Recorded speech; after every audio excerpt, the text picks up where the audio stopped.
Guys, it's Cooking with Life Love again, and for today's recipe, magluluto tayo ng muton at rice. Tara guys, samahan niyo ako. So for our ingredients, kailangan natin ng karne ng sheep or muton. Kailangan din natin ng onions, ginger, carrot, tomato, fresh coriander, at garlic. So guys, blend natin yung garlic, ginger, at konting onions. Maglalagay din tayo ng konting cumin seeds, cloves, at peppercorns. Maglagay tayo konti ng ating blender dun sa ating karne. Then, maglalagay tayo ng turmeric, red chili powder, some coriander powder. Then guys, mix lang natin until well incorporated yung ating mga ingredients sa ating karne.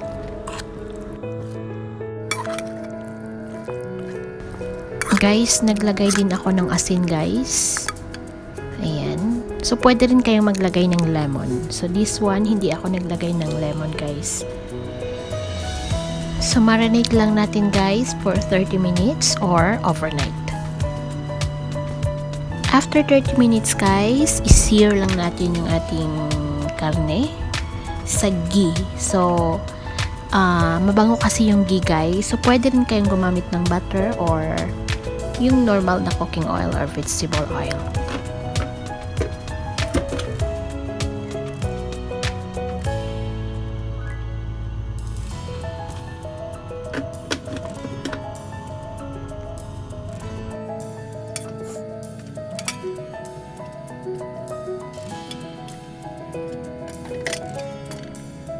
I-sear lang natin yung ating meat guys, or i-brown lang natin both sides. Then, saka natin lutuin sa ibang ingredients.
And since guys, hindi siya ilagay lahat in one batch, so set aside ko lang yun sa gilid, yung ready na. Then, in-add ko na yung yung remaining ng ating karne.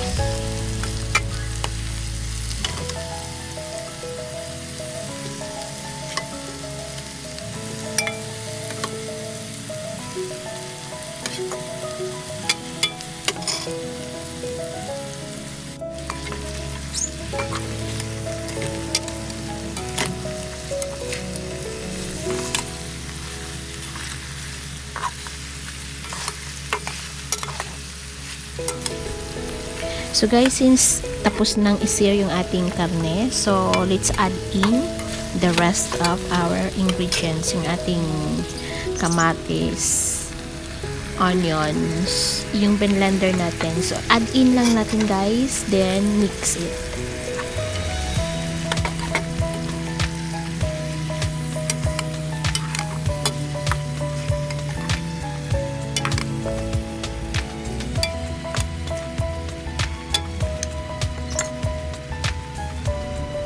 Yan guys, let it cook until ma-release na yung kanyang sariling juices. Then, saka tayo mag-a-add ng hot water. Enough para makaluto sa ating karne.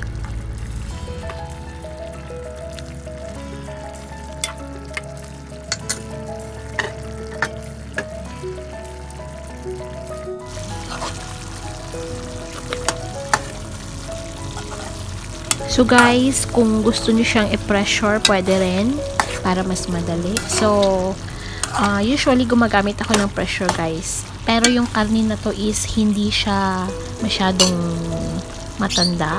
So, hindi na ako gumamit ng pressure cooker.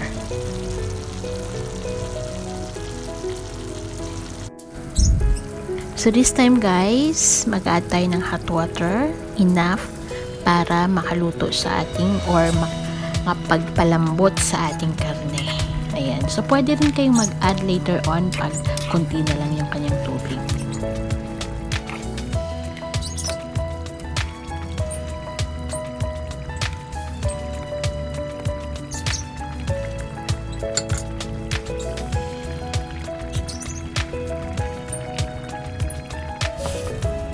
So guys, let's start preparing our rice. I used 2 cups of basmati rice. Wash lang natin siya guys at isuk siya sa water.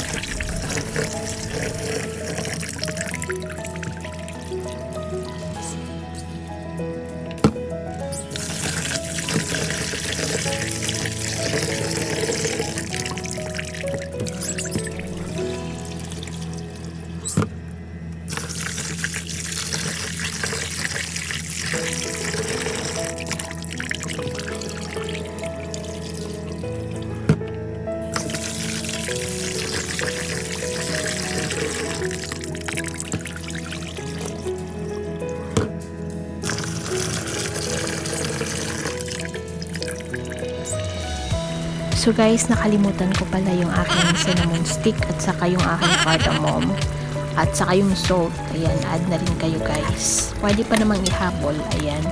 At yung ating bay leaves.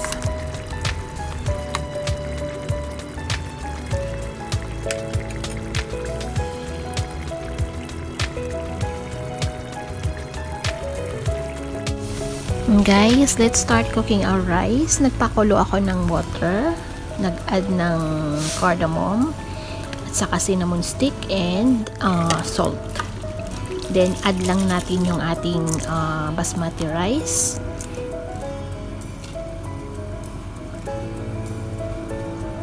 Pakuluan lang natin guys. At nag-add pala ako guys nung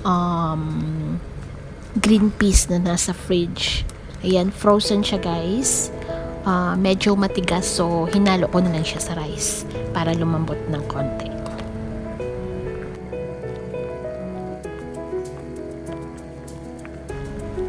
Then let's check on our meat. Ayan, almost done na siya guys, malambot na.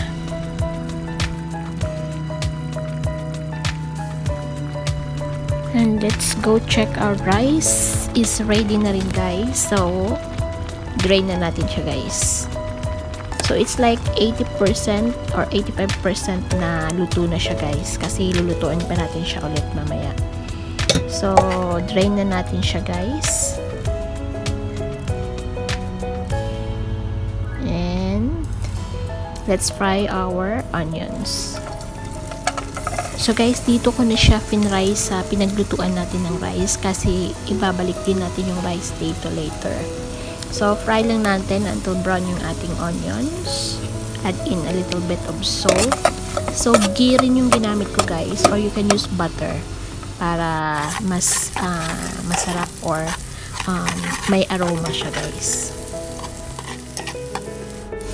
So guys, muntik ko lang makalimutan at muntik na masunog, almost masunog na. So let's add in our shredded carrots. So sinred ko pala yung ating carrots guys. Ayan. So inad ko lang siya sa fried na onions. Then mimix natin siya sa ating rice.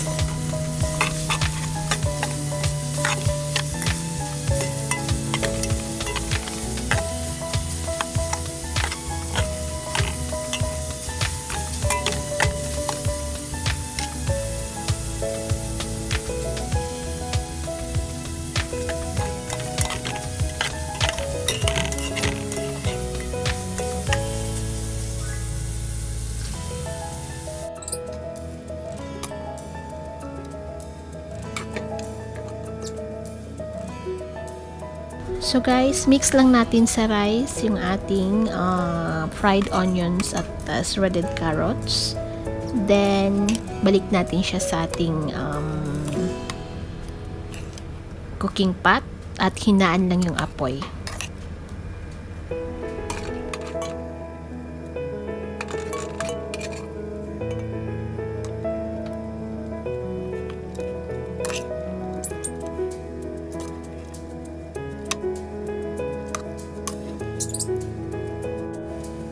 So, as what I said guys, hinaan lang natin ng apoy. Pwede tayong mag-add ng coriander, fresh coriander on the top.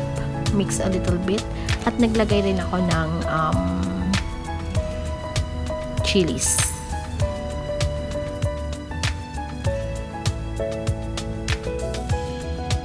At sa ating karne guys, done na rin yung ating meat guys. Malambot na siya. So, kainan na.